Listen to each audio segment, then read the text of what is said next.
ஒரு மிகச்சரியான தாக்குதல் அப்படின்னும் அவர் குறிப்பிட்டிருக்கிறார்.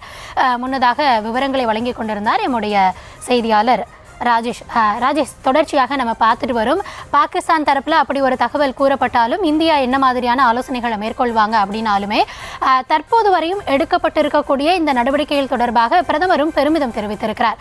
ஸோ ஓவராலா இப்போ வரைக்கும் சுச்சுவேஷன் எப்படி இருக்கிறது, மக்கள் மத்தியில அவங்களுடைய மனநிலை என்னவாக உள்ளது?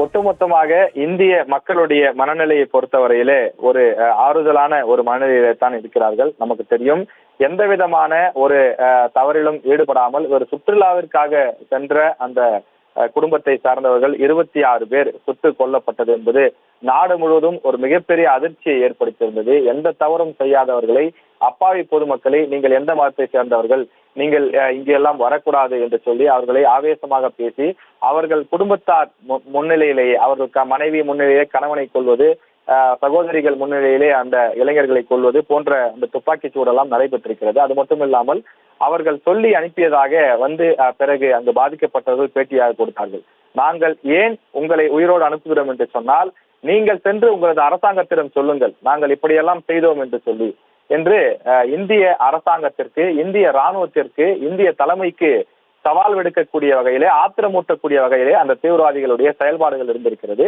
திட்டமிட்டே ஒரு சிலரை கொன்றுவிட்டு மீதி பேரை நாங்கள் உயிரோடு அனுப்புகின்றோம், நீங்கள் மெசேஜ் சொல்வதற்கான ஒரு ஆளாக சென்று அங்கு சேருங்கள், உயிரோடு சென்று விடுங்கள் என்று சொல்லி பயமுறுத்தி மிரட்டி அனுப்பியிருக்கின்றார்கள். கண்ணீரோடும் கம்பளையோடும் உறவினர்களை இழந்த துயரத்தோடும் அவர்கள் அலறி அடித்துக் கொண்டு அங்க இருக்கக்கூடிய காவல்துறையிடமும் உள்ளூர் மக்களிடமும் பத்திரிகையாளர்களிடமும் நடந்ததை விவரித்தார்கள்.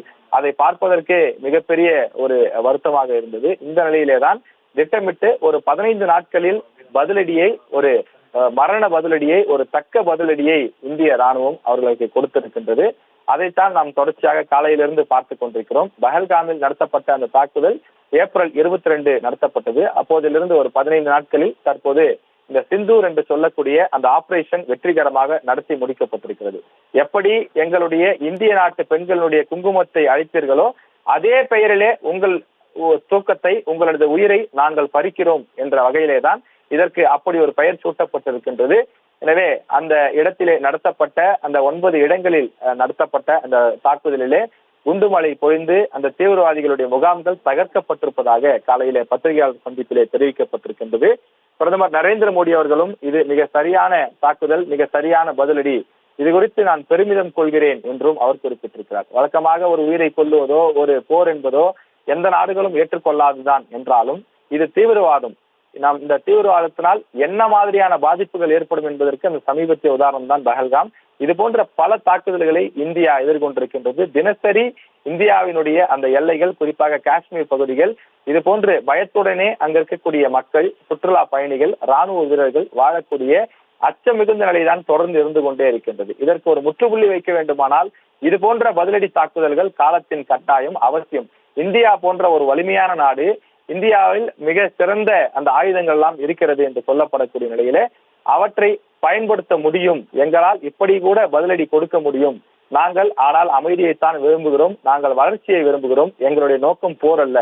கடந்த காலங்களிலே நாங்கள் பாகிஸ்தான் மற்றும் சீனாவோடு போரிட்ட போது அது இரு நாடுகளுக்குமே சிக்கலை ஏற்படுத்தியது. அதுவும் குறிப்பாக இந்தியா போன்ற வளர்ந்து வரும் நாட்டிற்கு போர் என்பது ஏற்றுக்கொள்ளத்தக்கது அல்ல, இது வளர்ச்சிக்கு உகந்தது அல்ல என்பதுதான் அனைவரும் சொல்லக்கூடிய ஒரு கருத்தாக இருக்கிறது. ஆனாலும் கூட எதிரிகள் நம்மை தீண்டும் போது நாம் திருப்பி அடிக்க வேண்டிய கட்டாயத்தில் இருக்கிறோம். இல்லை என்றால் இவ்வளவு பெரிய நாடு, இவ்வளவு பொருளாதார வலிமை, இவ்வளவு இராணுவ வலிமை, இவ்வளவு உட்கட்டமைப்பு வசதிகளை வைத்துக் கொண்டு நாம் சும்மா இருப்பது சரியாக இருக்காது என்ற வகையிலே தான் இந்த பதிலடி தாக்குதலானது கொடுக்கப்பட்டிருக்கிறது.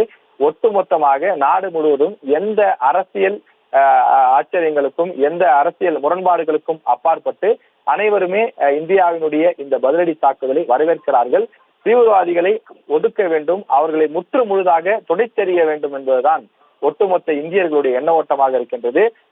தீவிரவாதிகள் இந்த தாக்குதலை நடத்தியதற்கான காரணம், இந்த பஹல்காமிலே நாம் சொல்கின்றோம் ஏப்ரல் 22, அதற்கான காரணம் என்ன என்று நாம் யோசிக்கும் போது அவர்கள் விரும்புவது அந்த காஷ்மீர் பகுதியை ஒட்டுமொத்தமாக தங்களுடைய கட்டுப்பாட்டில் கொண்டு வந்து விட வேண்டும் என்று அவர்கள் கருதுகிறார்கள். ஆனால் அது இந்தியாவினுடைய எல்லை, இந்தியாவினுடைய பூர்வீகம், இந்தியாவினுடைய பகுதி என்று நம்முடைய அரசு சொல்கின்றது.